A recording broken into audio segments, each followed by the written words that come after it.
Welcome. We are here to discuss what has been undoubtedly one of the hottest debated topics in 2023 and sure to be in 2024 as well, and that is remote work. I posted on LinkedIn about a month ago offering a call for individuals to come and offer their perspectives. We know there's multiple sides to this debate, and I think what one of my fears is in an algorithm-driven world, we're in an echo chamber, and so often we're just filled with stories and news that actually satisfies what we indeed believe. And so I thought what would be really compelling, and we at the Upwork Research Institute wanted to bring together a group of thoughtful leaders who really share one thing in common, and that is to create compelling employee and workforce experiences that really make work satisfying and their businesses more productive. Now, the difference is, as we're going to hear it over the next several minutes, is that they're doing things very differently in how they reach that mission. And that's what I'm excited to dive into with each of them today. And so please follow along with us in the comments, ask questions. We'll be following in real time as we really engage in this dialogue on what is the best way to work today. And as you'll see, there's no one size that fits all, but I think it's important that we hear everyone's perspectives. So that being said, JJ, I want to start with you. Do you mind introducing yourself and just letting the audience know which side you're going to be representing today? Sure. Hi, I'm JJ. I am the Director of Remote Org Effectiveness at Upwork. I'm a remote work and an organizational culture expert. I'm leading organizational effectiveness at Upwork as we build a best-in-class remote-first company. Not to say that we're there yet, but we're on the road. I'm obviously pro-remote work, but with a caveat. I also believe that it's not necessarily right for every single organization. And I think that's where the conversation is going to get very interesting today. It's less about yes or no, remote work or no remote work. It's more about what is actually right for us. How are we actually going to do this? And that's the question I think we need to be asking. Love it. Thank you so much for that. Amin, I'm going to turn it over to you. Do you mind introducing yourself?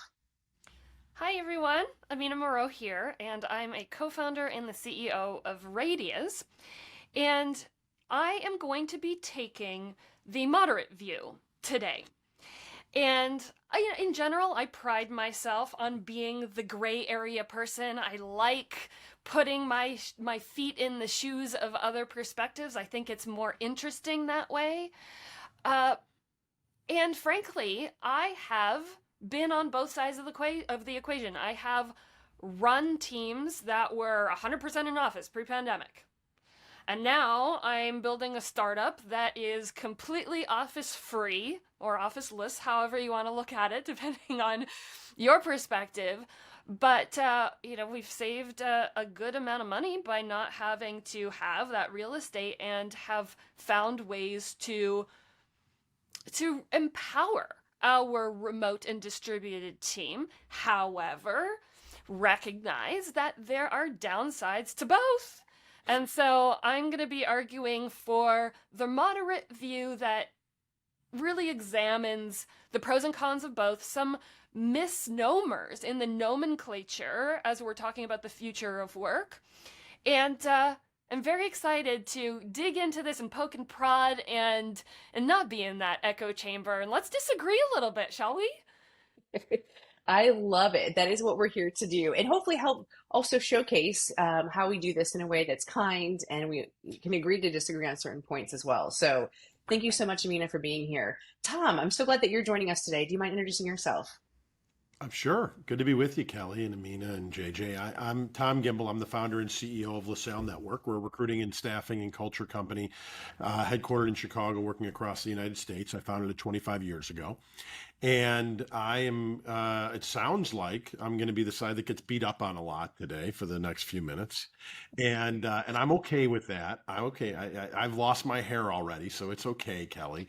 I'm a believer in the old, Drucker speak of culture eats strategy for breakfast, and I think that being in the same four walls adds a lot to the culture, adds a lot to the strategy, adds a lot to the ideation and creativity of team think, and so I'm going to take that side. But like the other folks, I think there are pros and cons to everything, and I do believe that companies, founders, CEOs, they know their company's best, and they should do what they believe is right for the growth of their company and the return of shareholder value. So as a researcher, I just want to start by grounding us in just some stats right off the bat, just to give context of how did we end up here today in the year of 2024, where this is even a discussion.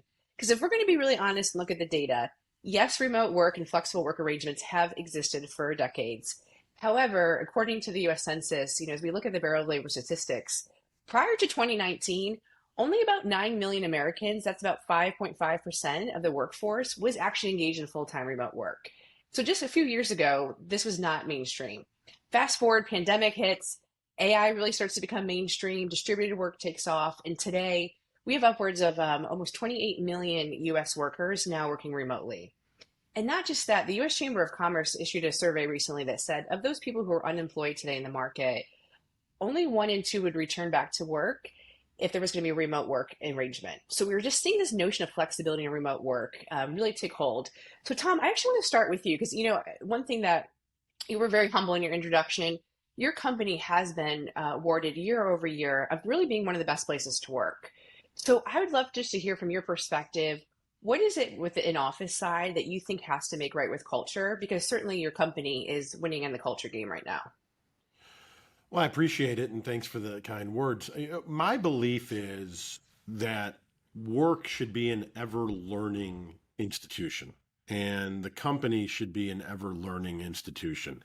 And it is work has become the as society has become, as religion has played a lesser part in society, and as maybe secondary education has been taking us a back seat and saying, hey, you can have a career without going to college or without graduating, right? In the office has become this congregation for people to mentor one another, to proverbially feed one another, to get a connection of people that maybe don't look like you, act like you, sound like you, but people who are different experiences. And especially when you're in an office environment that you have, if you're in a corporate headquarters, you have an accounting department and a marketing department, HR department, all these different types of backgrounds and people coming together to work. And I believe that it actually gives a sense of understanding. I think it gives a sense of empathy. I believe it gives a sense of camaraderie, that people start to understand what people are going through. And when you're behind the camera and you turn it off after the meeting, you don't see the tears, you don't see the laughs. You've been grinding away for 10 or 12 hours a day, and you really don't want to make the commute home, and you're really tired. And your boss or your boss's boss or the CEO sees you, and you end up having another half-hour conversation that's career-changing, that's life-changing. Because now they have some insight into what's going on and they've mentored you. You don't get that when you're at home. And I think those are the things that don't get talked about enough. Yeah. Amina, I'm curious because I'd love to hear your reaction to that because I think your business that you're creating, co-founding it is, I still think would agree with Tom that there's a sense of community that needs to take place with work. So I'd love just to hear your response of how you're thinking through that. I'm quite happy that you picked on me first because I was going to interject and say, can I play devil's advocate for a minute? Because and I don't disagree with anything that you've said, Tom. I do believe that those interactions, that mentorship, it's so important in that camaraderie. But that last example that you gave about that discussion, that conversation with the boss, the manager, that might not have happened had you been working from home. As a leader myself, believe so strongly in mentorship and in growing together as a team. And so these are questions we're asking ourselves. How do we do this? And the one thing that I've gotten a lot of advice around also is don't rely on serendipity to drive your learning and development and your culture building. Be intentional about it. And the example that you gave was a little bit serendipitous. You make your own luck, right? But do we want to rely on luck to build our culture, or do we want to design intentional opportunities for that mentorship? And that's, or do we want to rely on both and basically make opportunity in all of those ways? Mm. JJ, I want to get your voice in this real quick too. I mean, how are you thinking? Obviously, we at Upwork are a remote first company. How are you thinking about this? I know these are challenges that we talk about here today that, if we're going to be honest, as Tom has mentioned, Amin has mentioned, these are true barriers as we think about remote work that do require a new way to think about leading. How are you thinking about this, JJ, building a playbook here? So first of all, I think about that word barriers because there are different types of barriers, right? So there is absolutely, it's true, when you turn off the camera, you don't see somebody's full life. But when you only have one office in one single location, you don't see as many people. You have fewer people who you're accepting into that office. So what do we think about as a barrier, right? And I think that one thing that we really think about at Upwork is we believe that remote work is a pathway to opportunity for people around the world who are looking to build their careers. And getting outside of the office and having that global perspective and that inclusiveness is breaking down barriers. So my question, to go back to what Tom was talking about, and to also Amina's excellent point about serendipity, is it so much that you can't build culture remotely, or is it that we just don't know how yet? And I think the answer is more the latter. It's that we don't know how, and we have to learn. And to I go back to the culture of learning, that's something that leadership has to engage with. I believe you're absolutely correct, JJ, in what you said. I believe that culture can be built, and culture is the entirety of the organization or the department. What I believe suffers is the individual growth trajectory. I think that the exposure that one gets to people outside of their lane or their insular bubble of their department is lost. And I think that you may have a meeting. There's just a comfort level of somebody saying after the meeting, you know what? Why don't we go grab lunch together and talk about it? And especially when there's a disagreement. And I think too often we live in a world of hoping for utopian relationships of, how about when things go badly and you call somebody and they don't answer versus being able to see them in the office and in the hallways. I believe, I'm not a dinosaur. I think that remote work is a fantastic option that we have due to technology. And I believe that the ability to be on a meeting when you can't be in the office is fantastic. And I believe that for people who for whatever reason have a situation that requires it, I think it's great. But I think that for the only reason to have it is because of a reason that starts with I don't want is not necessarily healthy. And I think there's a lot of people that it starts with I don't want to commute. I don't want to have to go into the office. I don't want versus it's better for me or better for the company strategically because of. I think I'm all for that. I'm all for that. But, I also believe in a little bit of sacrifice is good for the organization and good for the soul. I think Tom brings an interesting point.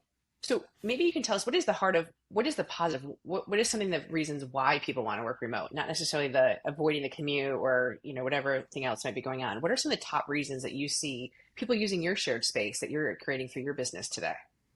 Mm-hmm. What I've been seeing in the future of work discussions, in speaking with employers, in talking to employees, and also just within my own immediate team, is that the number one desire is for freedom, is for a sense of autonomy. Mm. And so it's for some people, I do think that it's avoiding the downsides of X, Y, or Z, but for some, it's less about avoidance and it's more about crafting a life that is fulfilling to them, which includes having a sense of purpose at work, absolutely, but also being a well-rounded human being with family ties, friendships, hobbies outside of work, etc. And that conversation extends beyond where do we work and do we commute there or not. I think it's much more broad than the where. It's also the how. It's the when. If we want to get into the asynchronous conversation, it's also the why. And, going back, Tom, to what you were saying about sacrifice, as a startup founder, man, can I ever relate to that? I barely sleep. I have put 90% of the rest of my life on hold to build Radius because I believe in it so much. And that is the part that I think is so important, the belief. Because belief is so strongly tied to a sense of purpose. And you know, look at organizational psychology, look at statistics, surveys. That is the number one thing that connects people to not just their passion, but their productivity, their sense of innovation. So as a startup founder, I'm like, yes, let's sacrifice, let's do the thing, let's stop sleeping, let's, right? But also, as a human being, I know that that's not sustainable long term. And I also know that not everyone is like me. Not everybody wants to be a startup founder. Many want to be intrapreneurs, and they want to have that entrepreneurial spirit inside the organization. But I also feel like there's been a little bit of a culture shift, partly spurred by the pandemic, that did prove working from home, working in remote settings is possible. It is possible to be productive without long commutes and contributing unnecessary fossil fuels to the environment, and that it can be more equitable for many people. And so my view is that if we can offer the number one thing that people want, which is the freedom to choose, and not just where, but all of the things, just a sense of freedom. If we can give them that, while also saving companies potentially millions, sometimes hundreds of millions of dollars on real estate, then I see that as a win-win. People get what they want, companies save a bunch of money, and they get to retain their top talent, especially those who want that flexibility. I think that's the way that I've been seeing it play out. There are many different ways to do this. And as Amina mentioned, one of them is having really strong async work practices. Understanding how to move work forward remotely is a huge blocker to organizations actually being effective. It's not so much about, are we all in the same time zone? It's about, can I expect what cadence this work is going to happen on? That stuff's not sexy, but it's very helpful for building a company if you understand how to do these practices right. If you plan your work well, if you understand how to measure against goals and metrics, and if you understand what you are asking of each individual in their role and what they're meant to achieve, then you can track that. You can forecast that. You can really understand over time. Some best practices. Some companies like to have core business hours. Depends on the company. Upwork doesn't necessarily do that, but we have a little bit of a bias towards US hours because a lot of us are on that time zone. And so sometimes it happens organically, sometimes it happens intentionally. Companies tend to have, when they're doing it really well, they have excellent meeting practices. They understand, why would we have a meeting? Why would we not have a meeting? And then they only have the meeting when it's necessary. And that helps with a ton of things because so much work can happen without us having to meet in real time. Also, then saving time for the intentional culture building, which is the most important and often overlooked factor. You save all of that time on your management and your productivity, and you use it to build culture. You use it to say, okay, we are going to have gatherings. We are going to be intentional about how we get together.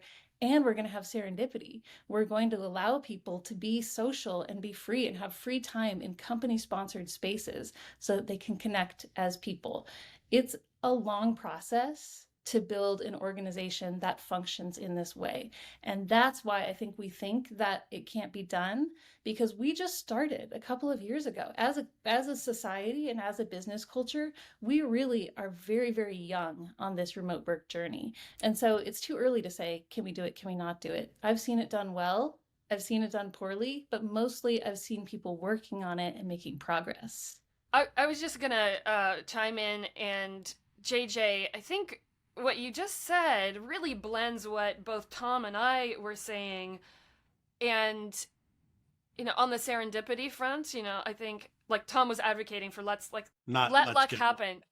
Yeah, yeah, important wording change, yes. Um, and I was just poking at that a little bit about, well, should we rely on that? And JJ, what I really appreciate about your take there is that, like, you can create those moments, and it's almost like planned serendipity. And maybe, Tom, that's what you were getting at, is that you can create environments where that can happen more than in other environments, but maybe not necessarily force it on people all the time. You know, one of the things that I come back to is the idea of people having creativity and having ideas and wanting to do that. And I was with a group of CEOs the other day, and we were having a similar type of conversation. And I said, so do your employees get to redo the marketing campaign? Do your employees get to choose how the financials are done? Do your employees in the sales department get to choose the sales cadence, or do you guys have a process for that? I said, but when it comes to where they work or the office culture, the employees get to pick. I said, I find it interesting of what we choose to believe the employees know enough about that they can participate and where they can't. And when managers get to dictate what they feel is important and then employees go along with that versus what they don't. And because there isn't, JJ, you actually proved that there is a science to it. And yet I think a lot of employees think that there isn't. There isn't a science. Why can't I work from where I want to? I know what I'm supposed to do. I do it. Treat me like an adult. Let me be professional, right? And I think that a lot of times we have become, and I think it airs beyond the corporate world, but obviously that's the venue we're talking about today. But I just believe over the past 4 years, we've really moved towards a me society versus a we society. And I think this is demonstrative of it. And all I kept thinking that, I have to say, like, I find that completely untrue. I think a me society versus a we society, that is the kind of language that I think is really problematic in this context. There's no reason why we can't have a strong, high-performing team in a remote context just because people aren't sitting in the same room. well, Doesn't I mean think you can. Oh, no, no, no, no, no. I think you doing absolutely. a job. I think you absolutely can have a high performing team with nobody near each other. I just think it's up for the leader to make the decision on what they want, not for employees to mandate what they think is right. Because I think there's, if you go out and you put the number one thing taught in business school is the role of a CEO in running a business is to return shareholder value. And that is to do that how you see fit. And people have to make a decision. And I feel like the phrase that keeps coming to mind is you can't have your cake and eat it too. And that a leadership has to make a decision and live with the consequences. And I believe that. If they want everybody to come in and the people revolt and quit, they made the wrong decision. I mean, there are ramifications to actions. And I think the one thing we haven't had in a very long time, sans 6 weeks in 2020, is we haven't had a rise in unemployment. And I'm kind of an expert in that. And when you have a rise of unemployment, when it gets to 5.5 to 6 to 6.5, the tone is very different than what's been going on for the past 3 or 4 years. Supply and demand is what drives business. It'll drive Amina's business model. It drives my business model. Is a lack of supply, a lack of demand on where it's at. And when unemployment is low, that there can be conversations like that. When unemployment is high, people get in their car and they drive. So, Tom, I think what you're putting on is an interesting thing that we've been studying too at the Research Institute too. You're absolutely right. The power dynamics have shifted for the first time, at least what we've seen in almost like 30 years, where to your point, there is more demand out there than there is supply, which ultimately gives workforce more influence and or power, which I think is the environment we have been operating in. Do you foresee that trend persisting, or do you see that trend reversing? Because I do think that's an interesting dynamic. And I guess it's a double-barreled question because if the workforce continues to have more power because of the supply and demand imbalance, do you think more organizations are going to have to cave in to what workers want in order to keep them within their organization? In 1 second, so to follow up on that, so I believe in the ability to do remote work. I have to travel next week. And if there wasn't this technological change and shift, there are several meetings I wouldn't be in that I wouldn't have been in 2019. And now that I'm going to be someplace else, I can still participate in those. I can utilize the technology. So I'm voicing an opinion on a certain aspect, but I do believe in it and I do use it. So I think that's really important. From the shift of where things are going, I think there are, I believe there's simply more employers today than there ever have been. the short answer is no. I don't think we're going to have a huge spike in unemployment that we see 6% unemployment. I think if we did, there'd be something catastrophically wrong, probably globally, with some of the wars and things going on right now. But um, I do think that the employee driving, having more leverage, I think that's diminishing. I think 2022 was at its peak, and I don't think it'll be at that level again. Yeah. No, I think it's interesting. I mean, what do you see? I mean, what are you seeing in your business? I mean, you're obviously startup co-founding. Do you agree with the power shift, or what's your perspective there?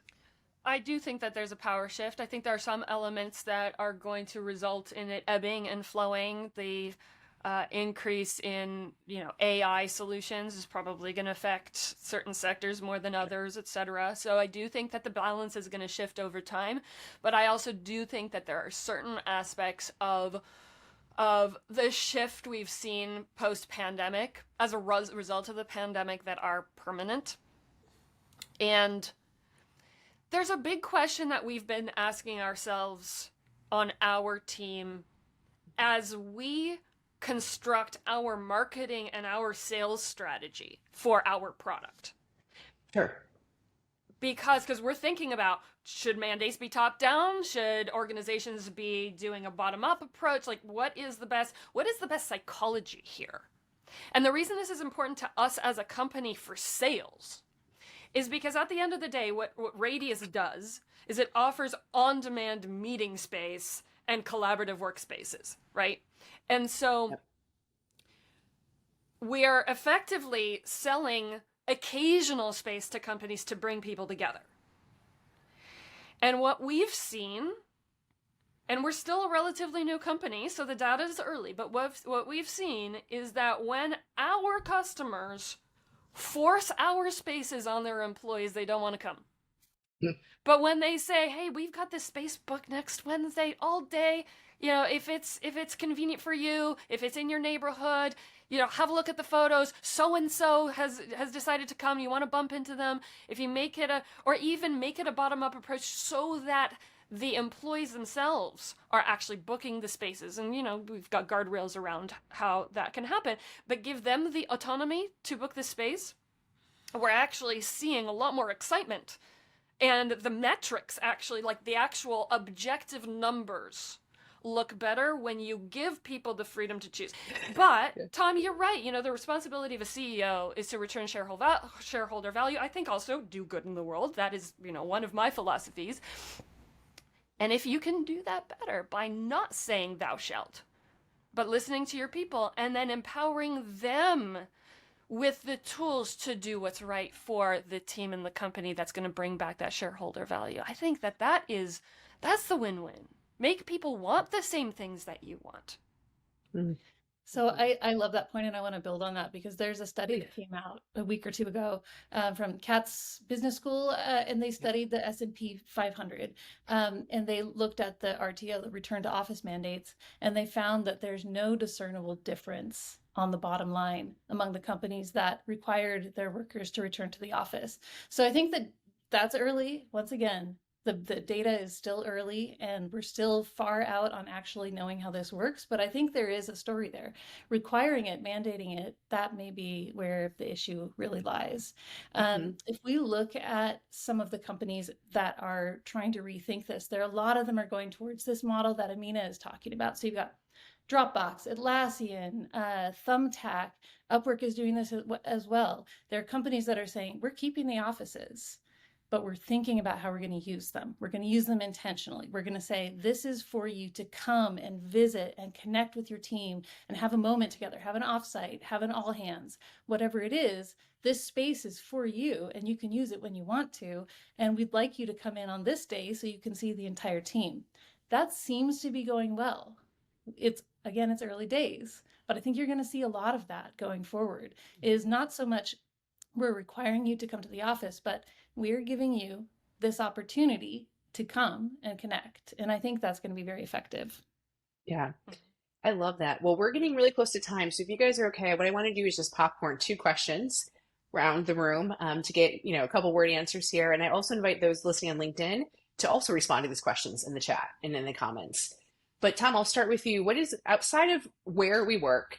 I want to focus now on the how. What is the one thing that you're trying to get right this year in your organization as it comes to culture and how we work?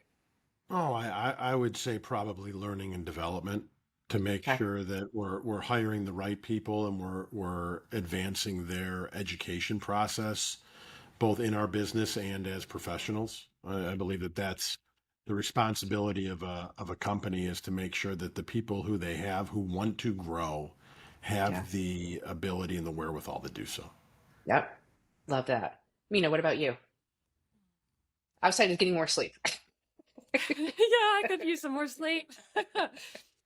uh, on that note, though, I think my answer is introspection as it relates to expectation setting. So whether you are in office, if you're working from home, or a third place, there are 1,000 ways to work remotely, right? Working from home is not the only one. Something I've been seeing is that it's, if you're working without a manager breathing down your neck all the time, it means you need to be a bit more of a self-starter and you need to self-manage. Not Sure. everybody knows how to do that. Some people are also fresh out of school, have never had to do it before to that degree. And many people have never even thought to review what their work preferences are. Do I work better at 11 p.m. or at 5 in the morning? They simply don't even know because they've never thought about it. And therefore, it's hard to set expectations. Even my own team, right? We've been exploring, do we set our Slack statuses for when we're available? Do we have a wiki? Do we use a calendar system? What do we do so that we know who is available when, so that the synchronous work can be Mhm. done, and we know when to expect responses and all of that stuff. And in order to set those sorts of expectations at the team level, you first have to start out with introspection. Not everybody knows how to do that, and therefore I think managers need to upskill themselves if they don't know how to do it yet. But they have to be introspective themselves and then be able to guide others on how to figure out what really works for them. And then on top of that, how do we communicate it so everyone's on the same page? Love that. That's a really thoughtful answer. JJ, what's top of mind for you this year? So top of mind in doing remote work really well for leaders, I think it's transparency across the board. So I'm doing current research. I'm looking at remote friendly companies, and the ones that prioritize transparency, that say we are a transparent company, that the reviews say the leaders are transparent, they have outstanding employee reviews. I mean, like five out of 5 stars on Comparably. These are companies that are intentionally transparent as a core value. And that is so incredibly hard to do as a leader, but it can make or break the remote work experience. What's the one piece of advice you would give Gen Z coming into the workplace today in light of this whole debate? What's the one piece of advice you want to make sure they would walk away with? JJ, I'll start with you. We might all agree on this one. Okay. So my advice to early career professionals is to look for a company that has a strong early career development program. Look for a company that does prioritize learning and development. Look for a company that's going to invest in you and that's really clear about it. Even don't be afraid to ask during your interview process if you can talk to someone who's in the early part of their career and find out what it's been like for them. Find a company that's going to invest in you and give you opportunities and give you the development that you need to get to your next role. Love that. Mina, what would you say? I'm going to steal JJ's previous answer for this question about transparency. Is look for companies who have transparency as a core value, because no company you ever, I think this actually applies not just to Gen Z, but any human, Sure. frankly, but maybe even more so for Gen Z, is no company you ever join is going to be perfect, and you're never going to agree with every single decision, every single policy that they put out there. It's just life. But if the company and the leadership is transparent on how those decisions came to be. They don't just survey their employees, take those answers, make a decision in a black box, and you never get to see the inner workings of the process. Right? If you contribute an answer to a survey, and then they make a decision that conflicts with your answer, you're going to feel a little bitter. But if you know how that decision how it came to be, you can at least feel like that survey wasn't just lip service. It wasn't just for show. But you can really feel like, okay, they took our perspectives into account, but this is why they decided to move forward in this way, and hopefully it's an iterative process, and it's not until the end of time. Look for a company that is transparent, because then you know where you stand, and you can also feel like you are contributing in a meaningful way, and you know where your contributes actually make a difference. Yeah, love that. Tom, how about you? What would you say? I think it's my advice to Gen Z would Yeah. be remote or in the office. You want to work at a company that has a defined meritocracy. And Mm. the harder you work and the better results you get, that you will be rewarded for that. And I think that too often companies or managers want to put people in a lane. And I think that wherever you work, it ain't easy. Doesn't make a difference if you're remote, going in, startup, big company. If your job's easy, then you're not being challenged. And why aren't you being challenged? Because somebody doesn't think you can handle it. And I think life and work are not easy things. And that's part of the fun of it, is figuring out that solution. I have to say thank you all three so much. You have given really thoughtful answers. And I think for me as a moderator, what I'm walking away with is we still need more time with this conversation. We still need to learn. There is no right or wrong answer here. And at the end of the day, there's still a lot to figure out. And I think as long as we continue to have intention as leaders to do what's right for people, let's do what's right for business, I'm optimistic that as a human society, we will continue to evolve and figure this out. So thank you all so much. A lot of gratitude to each of you. And thank you for all who joined us on LinkedIn Live today. We look forward to seeing you in the comments. Take care.